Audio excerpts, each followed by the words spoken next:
Se essa mãe ela dá conta de continuar, ok. Se essa mãe não dá conta de continuar, também ok.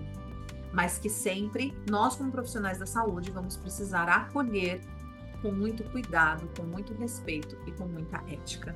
A Milena Bonfim, ela vai falar sobre as alterações inesperadas na gestação e a importância do acolher. Nós, como profissionais de saúde, vamos precisar trabalhar muito isso com os pais sobre o que é possível para eles naquele momento, sobre como a gente pode acolher a decisão que eles tomam, a decisão que é o melhor para eles. Porque muitas vezes o que é melhor para mim, Natália, não é melhor para o meu paciente que está lá na frente.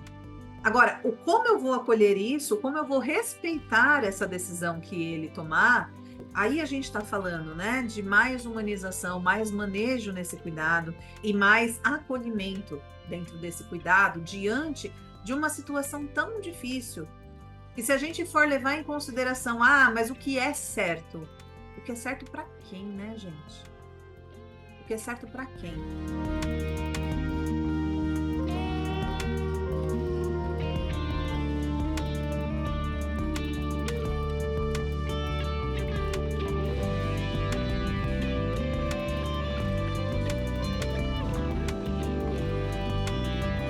Sou Natália Aguilar, sou psicóloga perinatal, especialista em luto. Venho fazendo aí uma sequência de vídeos para vocês, apresentando um pouquinho de algumas áreas de dentro da psicologia perinatal que são importantes para essa divulgação da área da psicologia perinatal, que não é tão conhecida ainda pelas pessoas, mas que venho tentando, junto aí com outros profissionais, venho tentando fazer um trabalho aí para que chegue onde precisa chegar. O tema que eu escolhi para trazer hoje para vocês, que é um tema difícil, um tema que pode trazer assim uma certa angústia quando a gente fala nele ou quando a gente pensa nele. Hoje a gente vai falar um pouquinho sobre diagnósticos na gestação, diagnósticos fetais, diagnósticos maternos dentro da gestação.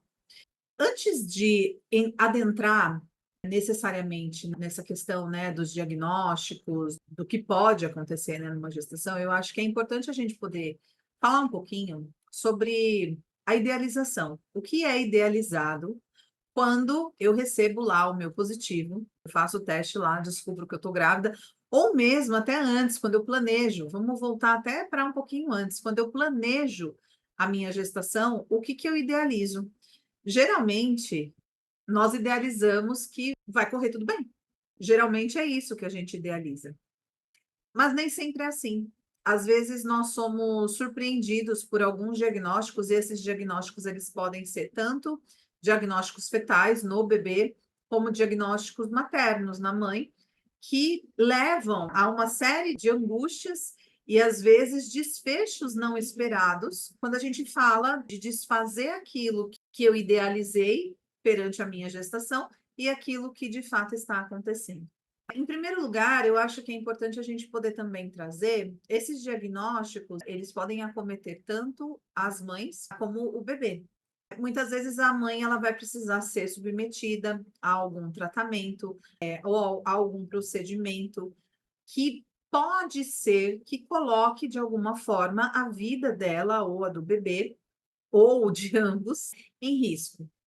Em muitos dos casos, a mãe, quando a gente está falando, né, de diagnósticos mais graves, como, por exemplo, uma síndrome que se chama síndrome de HELP, é uma síndrome causada como se fosse uma eclâmpsia mais avançada, que coloca a vida da mãe em perigo. Os médicos eles optam por interromper a gestação, por entenderem que essa gestação ela está sendo um risco para essa mãe. A síndrome de HELP, por exemplo, ela é uma síndrome que ela é específica da gestação. Nós temos aí também a pré-eclâmpsia, a eclâmpsia, a síndrome de HELP, se a gente for numa ordem cronológica, né?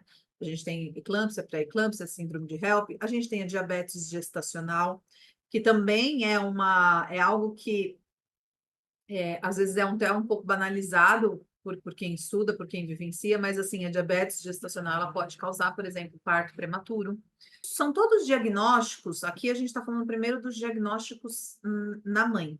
São todos diagnósticos que a gente vai precisar de uma intervenção médica e que a gente vai precisar desconstruir essa idealização que a gente fez acerca da nossa gestação. Outra questão que eu acho que é importantíssimo também a gente poder trazer, em se falando aí de questões não esperadas na gravidez, é a gente poder falar sobre os diagnósticos no bebê.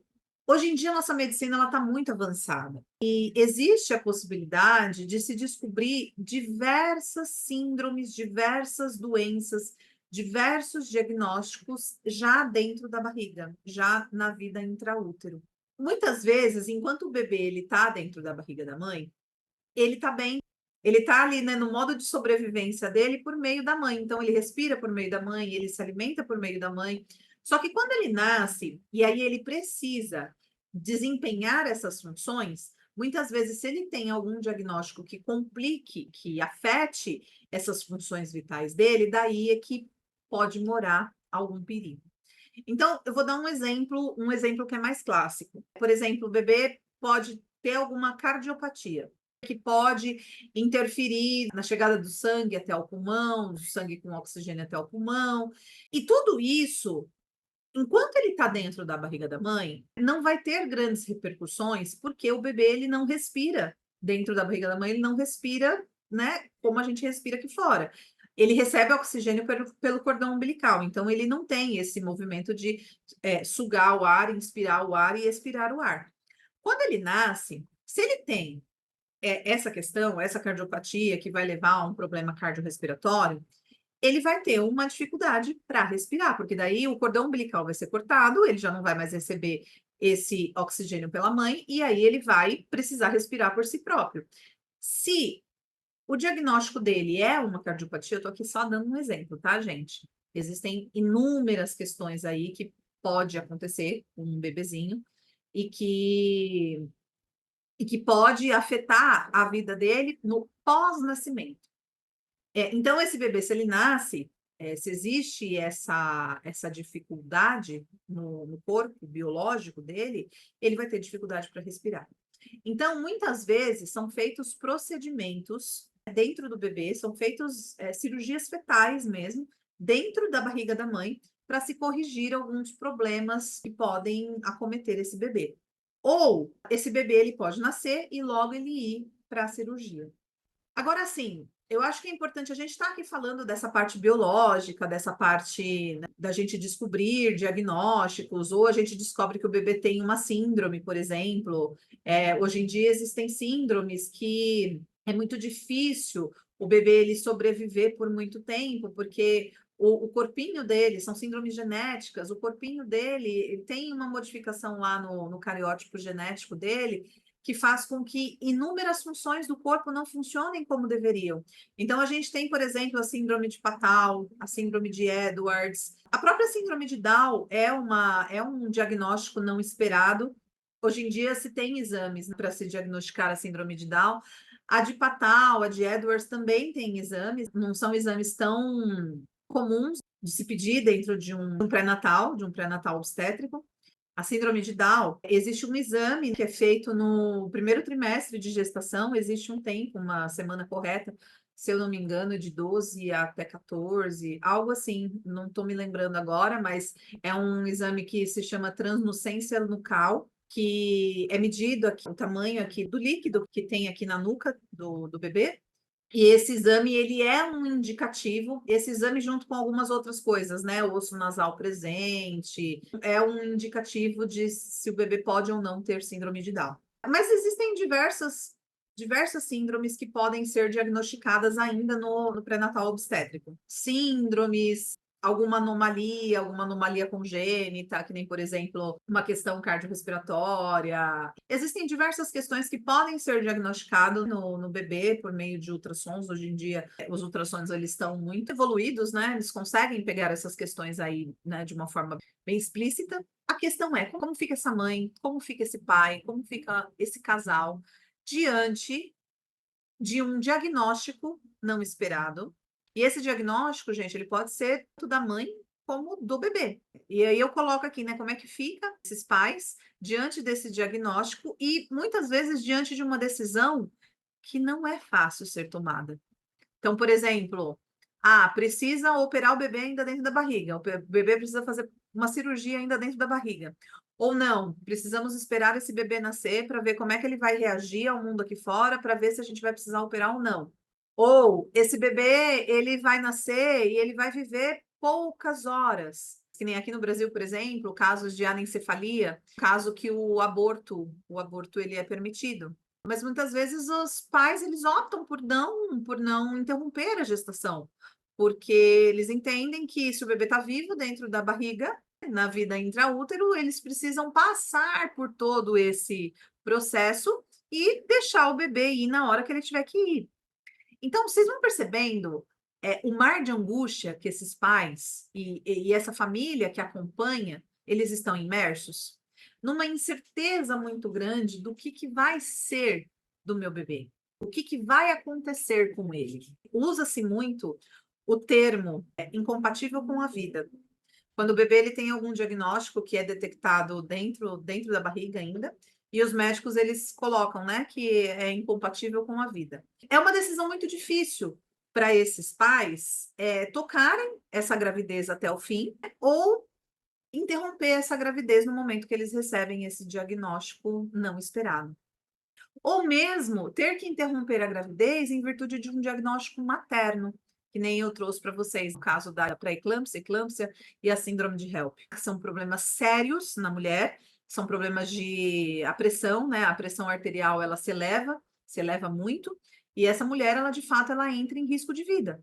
Essa família, ela fica imersa, né, dentro de uma realidade muito incerta e muito angustiante no quesito de precisar tomar uma decisão, muitas vezes, na qual eles não sabem, eles não têm essa certeza se essa decisão vai ser a melhor. Quem eles devem salvar, né? Quem deve ser salvo? A mãe ou o bebê? Difícil a gente responder essa pergunta, né, gente? É muito difícil a gente responder essa pergunta.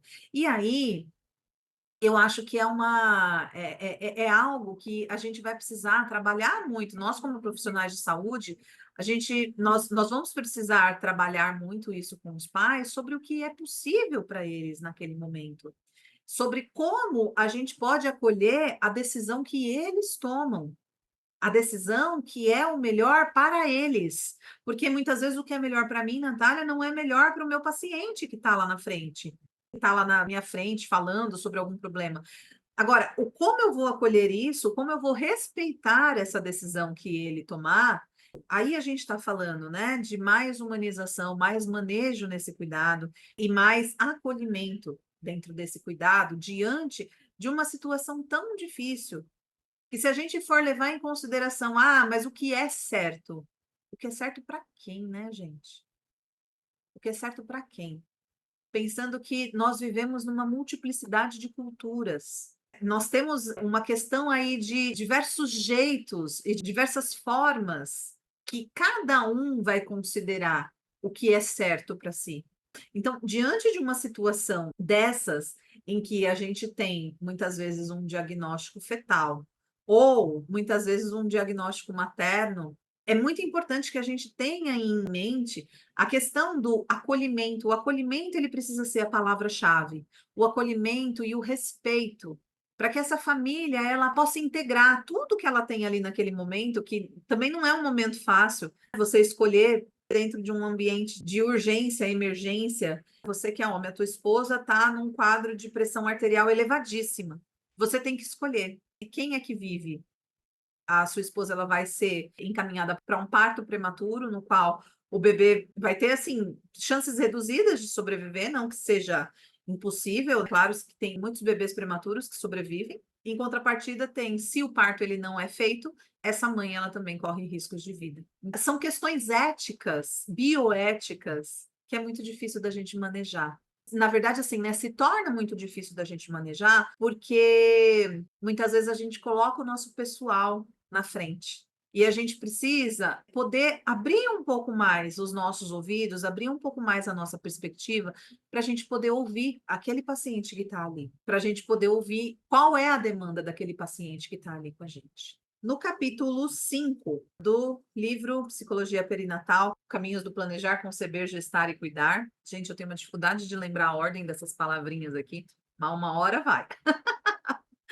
Eu tenho todas elas aqui na minha cabeça, sabe? Mas eu tenho que parar para pensar na ordem certa. No capítulo 5, a Milena Bonfim, ela vai falar sobre as alterações inesperadas na gestação e a importância do acolher. Então, a Milena, ela vai falar muito dessa questão do como acolher essas alterações inesperadas. Então, ó, eu vou trazer um fragmentozinho aqui de um pedacinho do texto dela. Desde o momento inicial do diagnóstico até os encaminhamentos e condutas clínicas, é essencial que os profissionais de saúde possam dar suporte informativo e emocional aos pais, considerando a ampla gama de aspectos envolvidos no processo, agindo com ética, respeito e cuidado. Olha só, gente, não tem tudo a ver com isso que eu estava trazendo para vocês agora. Isso aqui é só uma palhinha do texto do capítulo aqui da Milena Bonfim, que, olha só, né, as palavrinhas que ela usa, agindo com ética, respeito, cuidado, como profissionais, buscando respeitar o nosso paciente.